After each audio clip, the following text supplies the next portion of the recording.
And you probably noticed I don't feel about that war the way we were told we were supposed to feel about that war, the way we were ordered and instructed by the United States government to feel about that war. You see, I tell you, my mind doesn't work that way. I got this real moron thing I do. It's called thinking. And I'm not a very good American because I like to form my own opinions. I don't just roll over when I'm told to.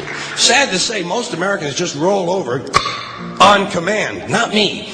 I have certain rules I live by. My first rule, I don't believe anything the government tells me. Nothing. Zero. Nope.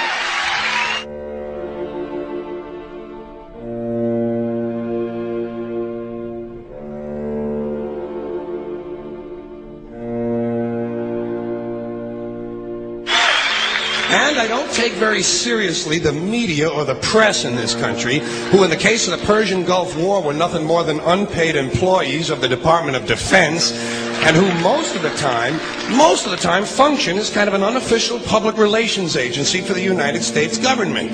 So I don't listen to them. I don't really believe in my country. And I gotta tell you folks, I don't get all choked up about yellow ribbons and American flags.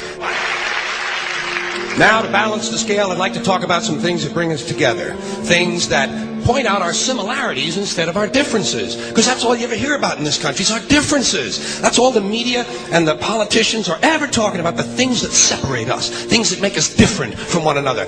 That's the way the ruling class operates in any society. They try to divide the rest of the people. They keep the lower and the middle classes fighting with each other so that they, the rich, can run off with all the fucking money.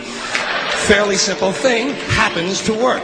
You know, anything different, that's what they're going to talk about. Race, religion, ethnic and national background, jobs, income, education, social status, sexuality, anything you can do, keep us fighting with each other so that they can keep going to the bank. You know how I describe the economic and social classes in this country? The upper class keeps all of the money, pays none of the taxes. The middle class pays all of the taxes, does all of the work. The poor are there just to scare the shit out of the middle class.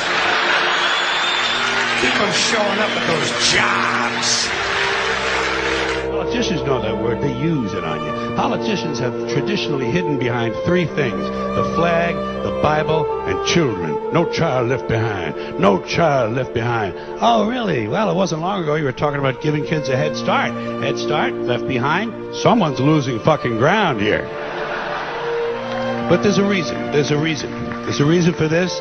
There's a reason education sucks, and it's the same reason that it will never, ever, ever be fixed. It's never going to get any better. Don't look for it. Be happy with what you got. Because the owners of this country don't want that. I'm talking about the real owners now. The big, the wealthy, the real owners, the big wealthy business interests that control things and make all the important decisions. Forget the politicians. They're irrelevant. The politicians are put there to give you the idea that you have freedom of choice. You don't. You have no choice. You have owners. They own you. They own everything. They own all the important land. They own and control the corporations. They've long since bought and paid for the Senate, the Congress, the state houses, the city halls. They got the judges in their back pockets, and they own all the big media news, all the big media companies. So they control just about all of the news and information you get to hear. They got you by the balls. They spend billions of dollars every year lobbying to get what they want. Well, we know what they want. They want more for themselves and less for everybody else. But I'll tell you what they don't want.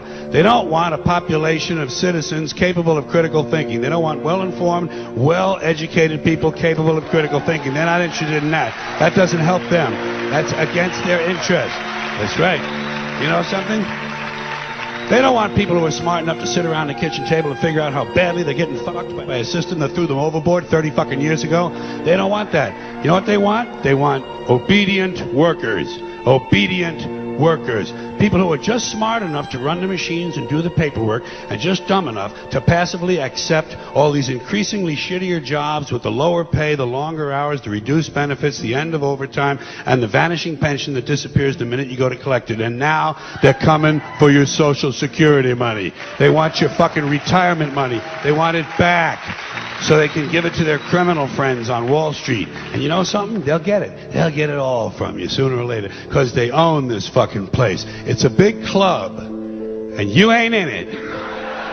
You and I are not in the big club.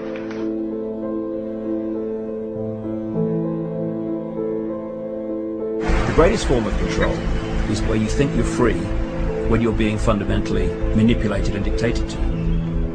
One form of dictatorship is being in a prison cell and you can see the bars and touch them. The other one is sitting in a prison cell but you can't see the bar, you think you're free. What the human race is suffering from is mass hypnosis. We are being hypnotized by people like this. Newsreaders, politicians, teachers, lecturers. We are in a country and in a world that is being run by unbelievably sick people. The chasm between what we're told is going on and what is really going on is absolutely enormous. The greatest hypnotist on planet Earth is a oblong box in the corner of the room. It is constantly telling us what to believe is real. Historically, the control and manipulation of political opinion has been the Freemasons' main weapon in gaining control of countries and states. Once in control of the rulers and politicians of a country, laws and political structures could be changed in accordance with their agenda. However, since restricting the body does not necessarily mean restricting the mind, the Freemason recognizes that their plan for a global government hinges completely on subduing the masses to their agenda, and thus eliminating opposition to their cause. And the greatest threat to their plan, posing more danger than any army or law, is the threat of a free-thinking mind. In order to eliminate this threat and to achieve their objective, the Masons have set about the boldest plan ever devised: the complete control of every aspect of human life, your life. And the weapons they are using against you are in your very homes, entertaining you and your children, and gradually indoctrinating you without you even realizing.